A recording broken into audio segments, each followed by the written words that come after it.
No capítulo 6, como fala aí o texto do irmão Bruce, nesse início aí do 1 ao 10, fala sobre a nossa posição em Cristo, que nós temos comentado nas outras reuniões sobre esse termo de posição e condição. E é importante, inclusive, quando nós lermos as passagens envolvendo a sã doutrina, de nós entendermos qual é o contexto dessa passagem. Se está dizendo no âmbito da posição ou da condição. E eu lembro da gente ter visto até o assunto da santificação, por exemplo.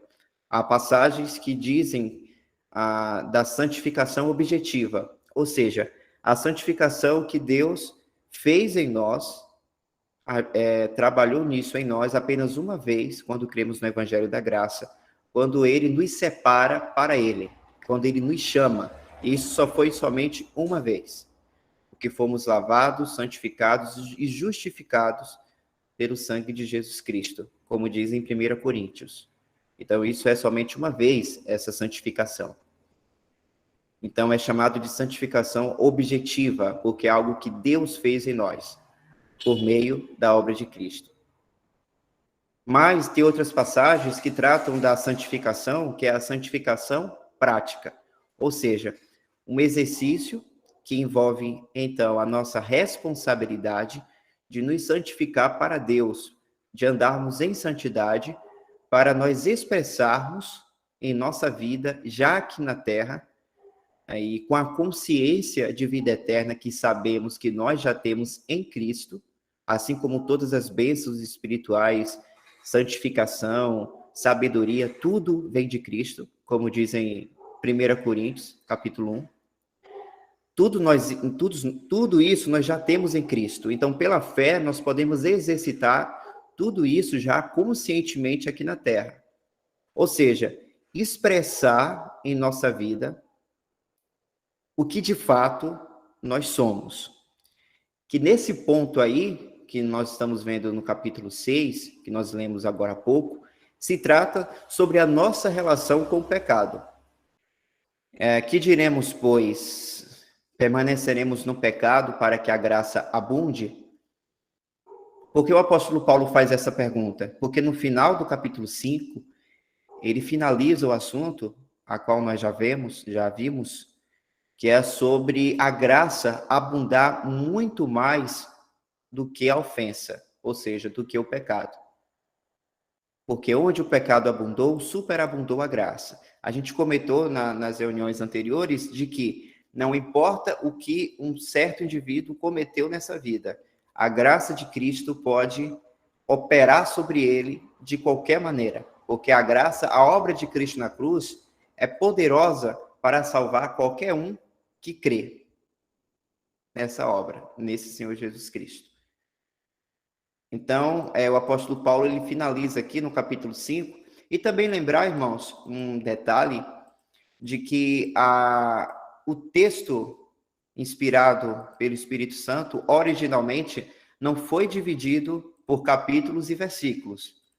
Foi algo que, com o tempo, os homens que tinham a administração da Bíblia, que aí eu especifico a Igreja Católica, né, os padres, decidiram fazer essa organização para ficar mais fácil achar certa passagem. Né? Primeiramente foi dividido em capítulos e posteriormente em versículos. Então, muitas vezes tem um outro capítulo, finaliza um capítulo e vai para outro capítulo, mas não necessariamente é o fim do assunto. Muitas vezes é a continuação. Por isso que é importante a gente, quando vai no capítulo, perceber se está sendo a continuação de um assunto que já está sendo tratado no capítulo anterior. Então, aqui no final do capítulo 5 de Romanos, Paulo fala sobre essa questão de que a graça superabunda mais do que a ofensa. E aí, no início do capítulo 6, ele faz esse questionamento, porque é o que muitas pessoas poderiam pensar. E, inclusive, é o que muitos hoje na cristandade já argumentam quando é apresentado a graça de Cristo, sobre a questão de salvo uma vez, salvo para sempre. acha então que, então agora eu tenho liberdade para pecar, já que eu estou salvo de qualquer maneira. Esse não é o pensamento de Deus. E é isso que o apóstolo Paulo vai tratar no capítulo 6 aí. Ele fala: que diremos, pois, permaneceremos no pecado para que a graça abunde? Porque, ora, eu vou pecar mais então para a graça abundar mais na minha vida. Não, não é esse o pensamento de Deus. E aí o apóstolo Paulo, inspirado pelo Espírito Santo, responde essa pergunta no verso 2. De modo nenhum. Nós que estamos mortos para o pecado, como viveremos ainda nele? Esse termo, estamos mortos para o pecado, e esse termo, irmãos, é no âmbito posicional, é a nossa posição em Cristo. Posicionalmente, o nosso velho homem, que inclusive é o que a gente leu no capítulo 6, no verso 6 diz isso: o nosso velho homem foi com ele crucificado. E nós, uma vez já meditamos sobre esses termos, sobre o novo homem, o velho homem, e vimos que o velho homem significa todas as características que ia contra Deus. Ou seja, tudo de errado que tinha na velha natureza, dos atos que a gente cometia contra Deus, esse velho homem foi com Cristo crucificado.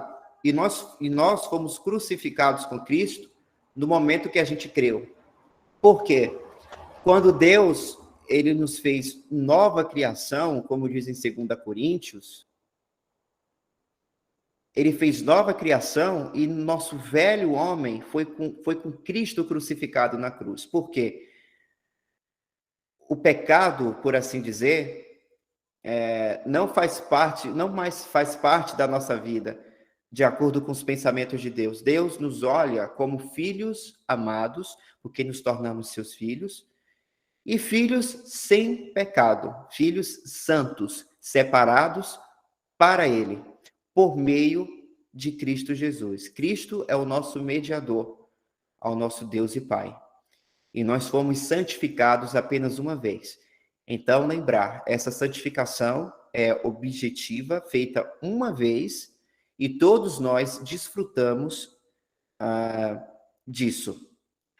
Então, essa santificação tem relação com isso aqui, de estar morto para o pecado. E realmente estamos na visão de Deus. Realmente foi isso que aconteceu conosco, porque isso envolve posição.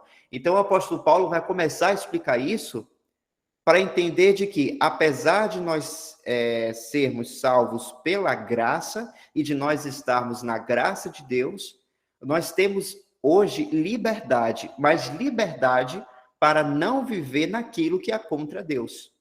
Porque agora nós temos uma nova natureza, que é a nova criação que Deus fez em nós, onde nós podemos viver para Deus em liberdade, em graça, por meio do Espírito Santo que habita em nós, e o Espírito Santo é o agente de poder que permite que nós possamos viver para Deus em santificação, em obediência, porque a velha natureza não conseguia fazer isso. A velha natureza continua sendo inimiga de Deus. E nós ainda temos a natureza em nós. Mas o que a gente faz, os pensamentos de Deus sobre nós é de que, ainda aqui na terra, antes do arrebatamento, nós deixemos a nossa velha natureza em estado de morte, que aí cabe ao nosso exercício, ou seja, nós nos sujeitarmos ao Espírito Santo, para que a nossa velha natureza, a nossa carne, esteja em estado de morte. E quando vivemos assim, nós estamos expressando essa verdade do lugar onde fomos chamados, da nossa vocação e eleição, que é o que diz no início de 2 Pedro, que é o que o apóstolo Pedro orienta aos fiéis, e para nós também. Nós vivemos de acordo com a nossa eleição e vocação. Deus nos chamou para isso. Então, Deus se agracia quando nós expressamos na nossa vida prática aquilo que de fato nós somos, aquilo que de fato aconteceu com a gente, do que fomos livrados e para onde fomos chamados.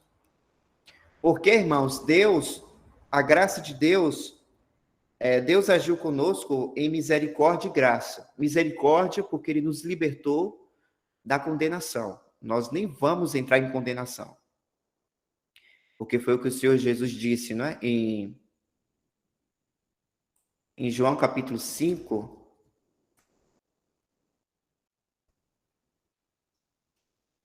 capítulo 5, verso 24. Na verdade, vos digo que quem ouve a minha palavra e crê naquele que me enviou, tem a vida eterna e não entrará em condenação, que o mais correto seria não entrará em julgamento, porque é no julgamento que pode ser condenado ou ser inocentado. Só que nós não, nem sequer entraremos em julgamento. Nós nem vamos passar por isso. Porque nós estamos hoje no lugar, no lugar de filho de Deus. No mesmo lugar onde Cristo está, diante de Deus. Isso é uma posição de privilégio. Que somente a igreja, o povo celestial de Deus, tem esse privilégio, a qual nós fomos agraciados. E aí o versículo termina, mas passou da morte para a vida. Mas Deus nos deu muito mais do que isso, muito mais do que a libertação da condenação do pecado. Mas ele nos agraciou e nos colocando em uma posição de graça, que é como filhos de Deus, né? No lugar de Cristo, irmãos. Por isso que tem o termo, estar em Cristo, em Cristo.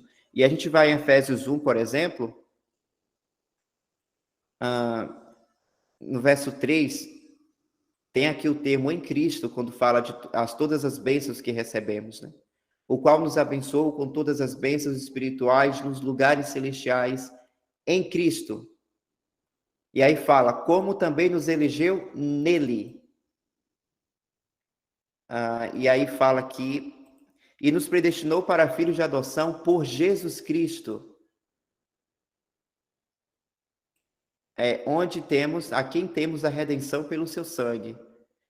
Então, existe muito esse termo, em Cristo, aqui novamente, verso 10, de tornar a congregar em Cristo todas as coisas, na dispensação da plenitude dos tempos. Então, nós estamos envolvidos nessa posição, nós estamos nessa posição em Cristo. Então, é muito importante nós entendermos essa posição, irmãos, entender, para então a gente, como fala aqui, sabendo isto, né, nós precisamos saber essa verdade, essa nossa posição. E aqui tem de novo no verso 9, sabendo que... E aí, a gente sabendo essas verdades, qual é a vontade de Deus? Nós considerarmos. Eu sei, então agora eu vou me considerar, que aí envolve a minha responsabilidade. Assim também, vós considerai-vos como mortos para o pecado, mas vivos para Deus em Cristo Jesus, nosso Senhor. Até aqui, irmãos.